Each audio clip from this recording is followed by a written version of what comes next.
Antes de comenzar con los temas que hemos decidido para hoy, lo que está ocurriendo en Bogotá evidentemente está preocupando a congresistas, analistas, estudiosos de la realidad social y sobre todo con el último parte de la capital de la República, que son 10 personas que perdieron la vida en las protestas de anoche con arma de fuego y donde hay serias dudas sobre la actuación de la policía de Bogotá en este caso. Y quería comenzar, Camilo, antes de entrar en materia con el tema decidido por el público sobre esto. ¿Cómo considera usted que fue la actuación de la policía ayer en Bogotá? ¿Como una actuación premeditada, una reacción al azar, producto de las difíciles circunstancias, Camilo? Podríamos decir que aquí hay como dos interpretaciones. Una, que fueron conductas de agentes de la policía que se desbordaron y que abusaron de su autoridad. Esa es una interpretación que incluso se le ha escuchado a comandantes de la policía de Bogotá. Y la otra es que hay una responsabilidad institucional, que es la que yo pienso, porque aquí el que hayan ocurrido estos hechos, esta matanza, que algunos calificamos como una masacre por las características, en diversas partes con modalidad de la ciudad con modalidades similares, pues indica de que hay un instructivo, hay un entrenamiento, hay una mentalidad con la cual son entrenados los policías. Además que comenzando por hacer manejo de orden público con armas de fuego, ya es un riesgo de muerte para, incluso para una incitación al delito en medio de trabajar situaciones de protesta, de motines y todo esto con armas contundentes. Todo esto crea las condiciones para un abuso. De modo que aquí hay un problema de fondo y es que están siendo entrenados los policías en el manejo de orden público para tratar a las personas como si fueran delincuentes. Esa es la hipótesis. Es un terrorista, es un delincuente y hay que tratarlos como tales. Entonces, por eso someten a una persona, le ponen un choque eléctrico hasta matarlo, o ante una protesta de gente, incluso tirando piedra, responden con armas de fuego, como vimos los videos. Y es que esto no es un asunto de que uno está esperando investigaciones. Yo creo, como dice la representante, aquí en línea y en directo pudimos ver que había un comportamiento en diferentes partes de la ciudad, resultado de una concepción de manejo del orden completamente arbitraria y que creo que se generaliza en el país. Aquí están atacando manifestaciones de indígenas y de estudiantes con armas de fuego. Es decir, eso ya es completamente irregular, está condenado y proscrito por tratados internacionales, por recomendaciones expresas a Colombia de instancias de Naciones Unidas que le han dicho tienen que regular la fuerza y no se pueden hacer uso de armas de fuego, ni tampoco de armas que se dicen que no son contundentes, fatales, pero que ya se sabe que tienen altísimos riesgos de producir daños graves, incluso la muerte.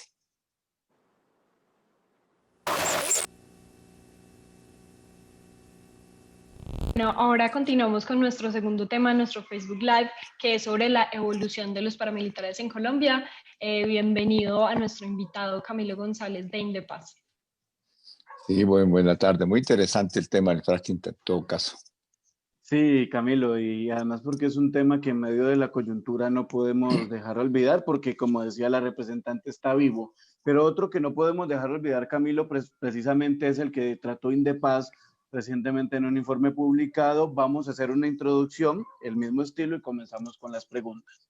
Muy El bien. Observatorio de Derechos Humanos y Conflictividad del Instituto de Estudios para el Desarrollo y la Paz Indepaz presentó a inicios de septiembre el informe sobre grupos paramilitares, narcoparamilitares, mafiosos, grupos residuales y disidentes post-FARC-EP. Allí detallan que entre grupos narcoparamilitares y redes mafiosas tipo Oficina de Envigado puede haber alrededor de 8.154 efectivos armados con presencia en 342 municipios y 216 de ellos con una alta intensidad. Allí señalan que estos grupos estarían actuando mediante formación en redes delincuenciales con aliados locales, en una especie de tercerización de las formas de acción y la combinación del uso de sicarios junto a negocios que sean funcionales al lavado de activos y al control territorial. Aunque no tienen un proyecto político como las otroras Autodefensas Unidas de Colombia, Según Indepaz, sí pueden tener alianzas con políticos locales, con agentes del Estado, incluyendo activos y miembros activos de la fuerza pública y funcionarios a diverso nivel. Los departamentos en donde se ha intensificado la presencia de estas estructuras son Antioquia, Bolívar, Cesar, departamento del Chocó, Córdoba, Meta, Nariño y el norte de Santander. Y son conocidos estos grupos bajo los nombres de Autodefensas Gaitanistas de Colombia, los Pachencas, los Caparrapos, Pelusos, los Contadores y otros más. Con estos datos, hoy queremos entender precisamente cuál ha sido la evolución del paramilitarismo en Colombia. Por eso, Camilo, le damos la bienvenida nuevamente y Valentina tiene la primera pregunta. Buenas tardes, Camilo, ¿cómo está? Muy bien, Valentina, mucho gusto. Mucho gusto. Bueno, mi primera pregunta para ustedes, ¿cómo ha evolucionado el fenómeno paramilitar en Colombia desde su aparición de manera organizada a mediados de los años 90 hasta hoy? Bueno, en realidad el fenómeno paramilitar es más antiguo en Colombia, si entendemos que por paramilitarismo, un comportamiento criminal en el cual se utilizan estructuras privadas al servicio de funciones de orden público, ya sea contra insurgente o de otra naturaleza, y se ponen civiles en una función de seguridad con armas y bajo unas jerarquías, digamos, dependiendo de organismos militares o policiales. Eso es la definición clásica de paramilitarismo. Y en Colombia, pues tuvimos unas experiencias incluso a mediados del siglo pasado, con lo que fue la llamada violencia. Aquí se habló mucho de los pájaros, de los chulavitas, y las relaciones. Los chulavitas eran policías reclutados en Boyacá, que entonces de manera pues metafórica y estigmatizante se les dijo chulavitas, pero había una relación con lo que llamaban las guerrillas blancas o contra Chusma, que era armamento a civiles para que desarrollaran actividades de contraguerrilla contra las guerrillas gaitanistas liberales. Y esa experiencia se extendió luego en el Frente Nacional también, incluso hubo normas que autorizaban al ejército a organizar civiles para acciones contra insurgentes. Se desarrolló en medio del estado de sitio, de estado de guerra, esta práctica, pero por supuesto yo creo que fue en los años 80, en principios de los 80, cuando fue destapado este fenómeno.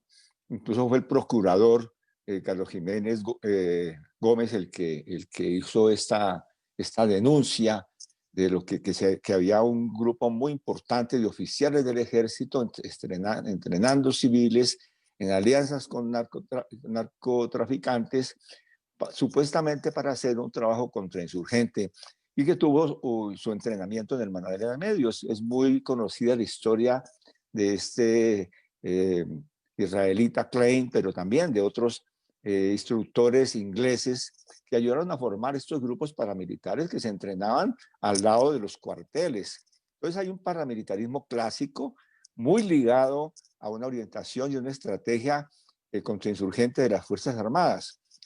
Digamos que esa es la primera ola de paramilitarismo. Una segunda ola que se dio en Colombia fue la ola de los narcoparamilitares y de los paranarcos, que se trata de organizaciones de narcotraficantes muy poderosas, ejércitos organizados, y aquí en Colombia eso comenzó a formarse con el MAS, pero luego los PEPES, que eran narcotraficantes que establecían nexos con las autoridades y con sectores políticos, económicos y de todo, y que se prestaban servicios mutuos. Unos hacían narcotráfico, beneficiaban a los otros, y los otros hacían contrainsurgencia y labores aprovechando la fuerza de estos grupos.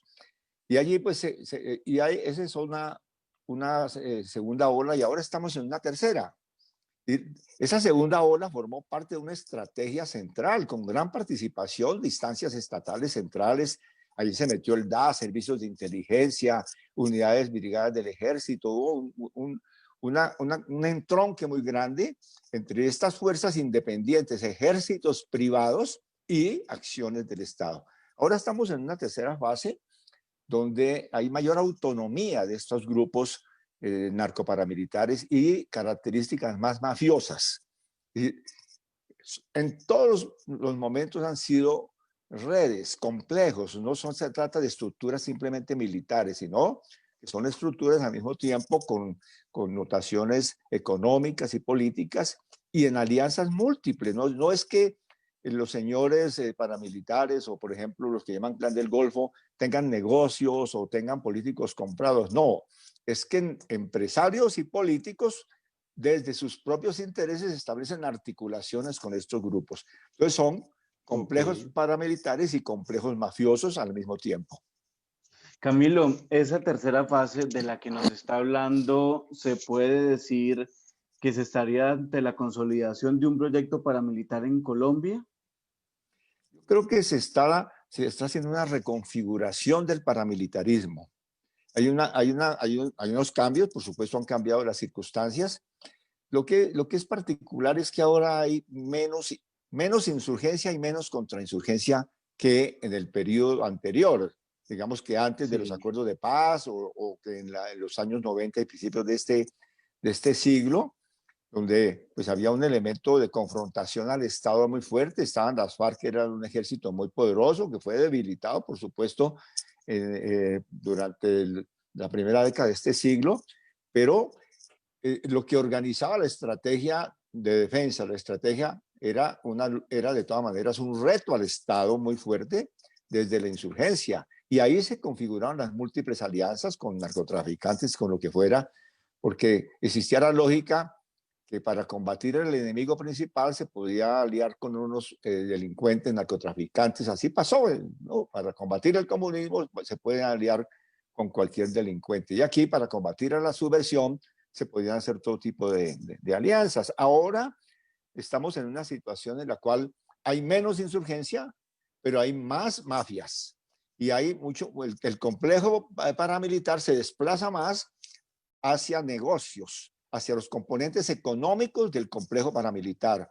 Y por supuesto, también tiene dinámicas de cooptación, de captura, de infiltración de instituciones del Estado y complicidades, porque a fin de cuentas, el lavado de activos, el enriquecimiento ilícito y todo eso, pues requiere empresarios que pueden, de cuello blanco, son los señores, pues estos que están haciendo los negocios en la bolsa y que viajan internacionalmente y tienen aviones propios y que siempre aparecen como si fueran pues algo ajeno a la acción sucia en el terreno, pero que son complemento de toda esa estructura, que es una mezcla de ese antiguo paramilitarismo con una proyección de mafias y todas unas estructuras no solamente de narcotráfico, sino de muchas actividades criminales.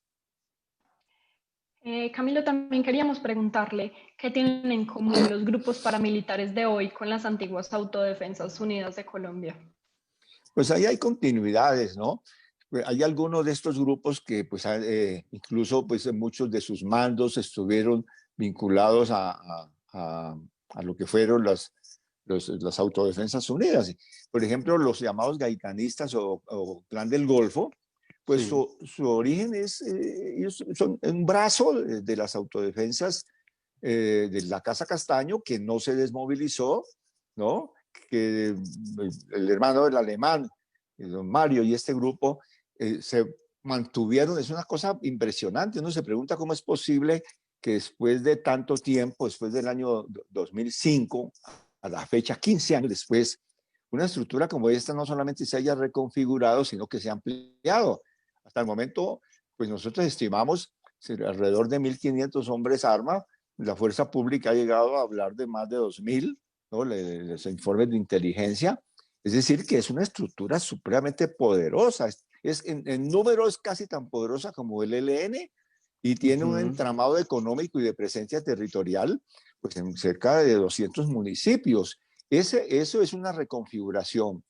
Ahora, por supuesto que tiene una diferencia, tiene similitudes porque al mismo tiempo pues, promete controlar territorios y hacer acciones contra otros grupos armados y particularmente subversivos o todo, es decir, que tienen ese carácter también contrainsurgente. Se ofrecen como aliados de la fuerza pública, Sí, pero han mutado fundamentalmente hacia mafias en el territorio, a negocios de extorsión, a un complejo mafioso de sometimiento de las poblaciones a través de muchas vías, como el pagadiario, como la cadena esta de puntos que llaman, la sí. intervención para cobrar rentas en la minería legal y ilegal, y servicios a grandes inversionistas que les dicen, nosotros les limpiamos el camino, o si no les dicen, de todas maneras cumplen, de hecho, esa función de limpiar el camino y de facilitar eh, un orden violento para que luego lleguen macroproyectos. Entonces,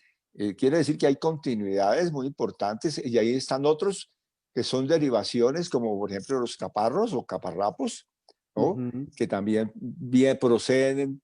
Estos tuvieron algunos antecedentes también en vinculaciones, no con la Casa Castaño, sino con el Bloque Central Bolívar, con el grupo Ok. de Cuco Banoy, Cuco y Banoy, están sí. los Pacelli, que también han sido, estos Pacelli han tenido su origen más en Bello y cercanías de la oficina de Envigado, con Más mayores del sí, sí. características. Son más mafiosos en su propio Ujú. origen, ¿no? Pero que también tienen vasos comunicantes. Entonces hay mucha mezcla de esa historia que no ha sido superada, de esas estructuras, pero como le digo, innovaciones, ¿no? Están otros que ya obedecen a nuevas lógicas, como los Pachenca, como las Constru, como contadores en la parte sur del país, que están mucho más articulados con el narcotráfico y que son construcciones nuevas.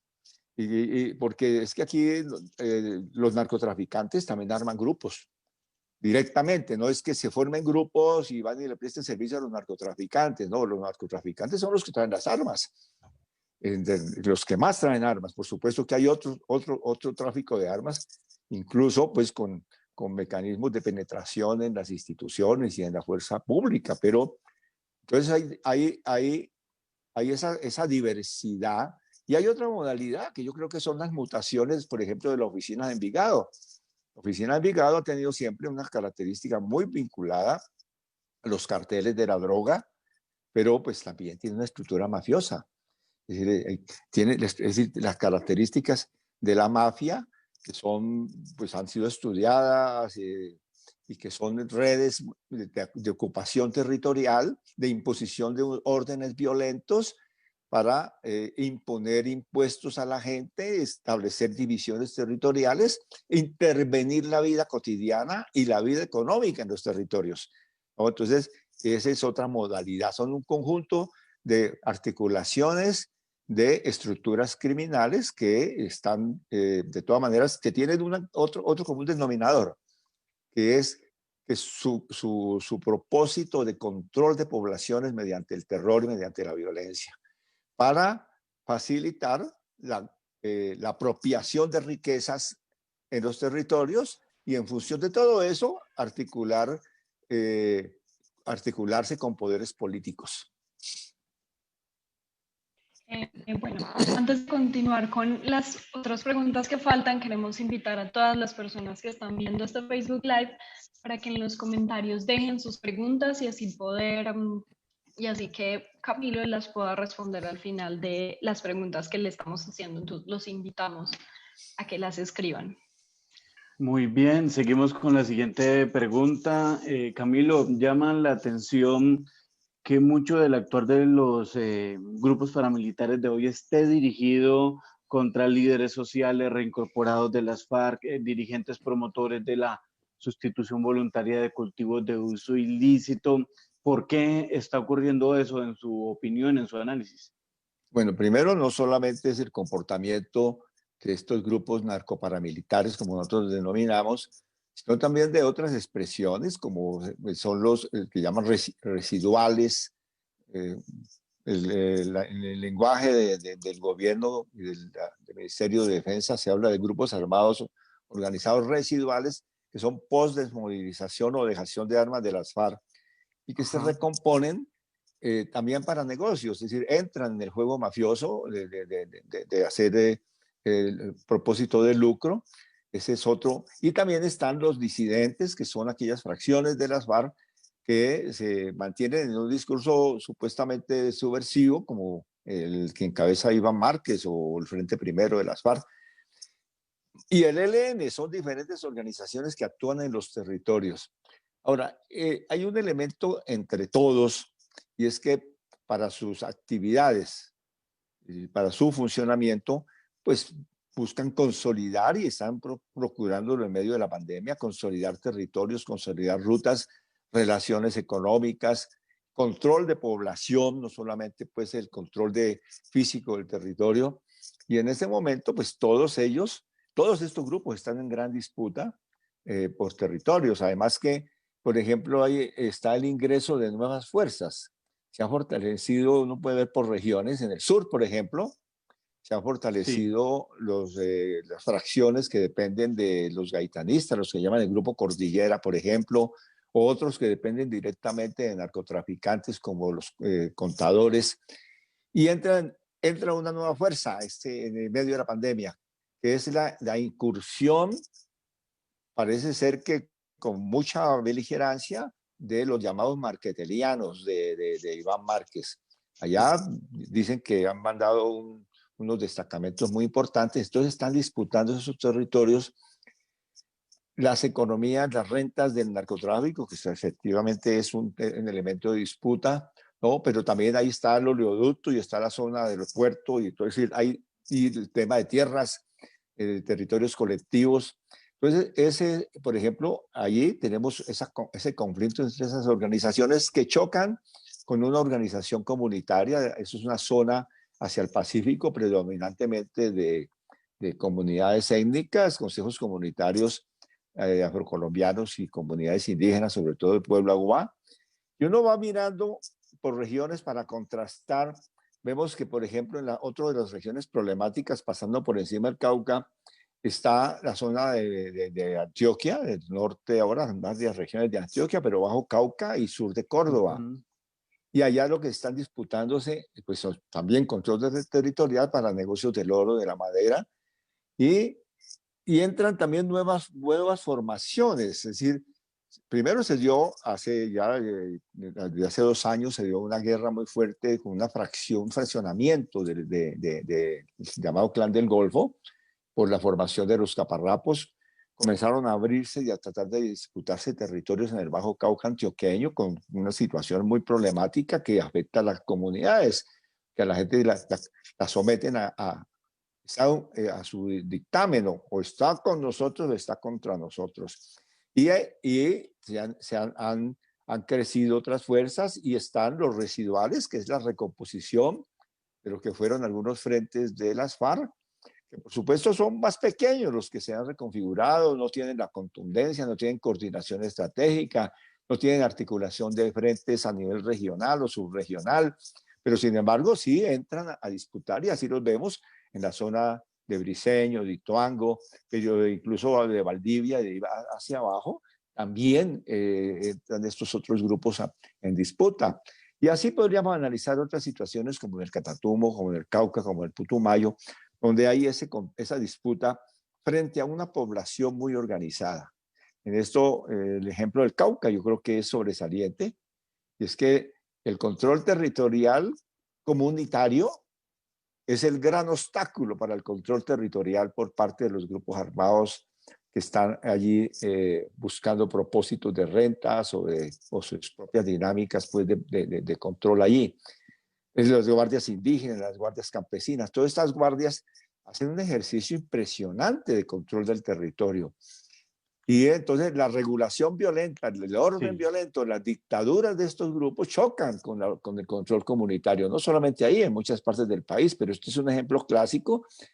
Y a eso pues se suma, no solamente en otros lados, es que la forma de intervención de la fuerza pública no tiene una lectura de la situación real, y lo que hacen es echar gasolina al incendio, para decirlo en forma resumida. Bueno, Camilo, tenemos nuestra última pregunta para hacerte, y es, ¿cuál es la relación entre las 93 masacres registradas en Colombia en los últimos 20 meses y ese proyecto paramilitar? Pues en algunas regiones sí hay una relación con esas disputas, porque forma parte de esta metodología en Colombia. Desafortunadamente se construyó un método perverso, que fue el de dar mensajes de control territorial y de comunidades mediante masacres. Cuando hay territorios en disputa y entran nuevas fuerzas o son nuevos territorios, cuando se presentan desequilibrios o cuando una de estas organizaciones pretende ingresar a un territorio que se supone que no está bajo su influencia o influencia de otros, se ha ejercitado el método de la masacre. Eso es un invento perverso colombiano de estos grupos a lo largo de décadas. Tenemos en la historia, el registro que hizo el Centro Nacional de Memoria Histórica superó las de 2.000 masacres. Ellos contabilizaban de más de 4 personas en una acción determinada, ¿no? Y cerca de 20.000 víctimas en esas masacres entre el año 58 y el año 2014, 2015. Eso fue y ellos dijeron, bueno, ¿cómo había el método de tierra arrasada con la masacre, por ejemplo, como que se practicó en el Catatumbo, en Mapiripán, en la zona de la operación de Cacarica o Génesis, todas estas operaciones que hicieron, la misma del Aro y la Granja, todas estas operaciones rastrillo, la masacre para sentar precedente, sentar terror y con el terror dominar a la población. Entonces eso no está ausente en algunas regiones de lo que está pasando y particularmente en Nariño, Cauca y el Bajo Cauca antioqueño. Ahí hay elementos de eso. Pero esto se combina con otra situación también de acciones sicariales que también se están presentando de grupos delincuenciales más pequeños que responden a intereses de terceros que quieren sentar precedentes en territorios porque van detrás de recursos. Ese es como, entonces se combinan esas modalidades.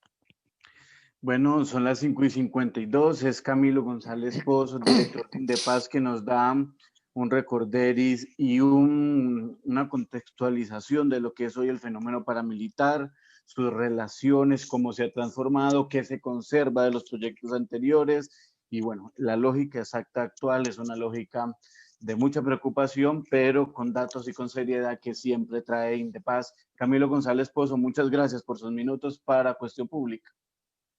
Bueno, muchas gracias a ustedes y muy importante ver la oportunidad de hacer este intercambio. Muchísimas gracias.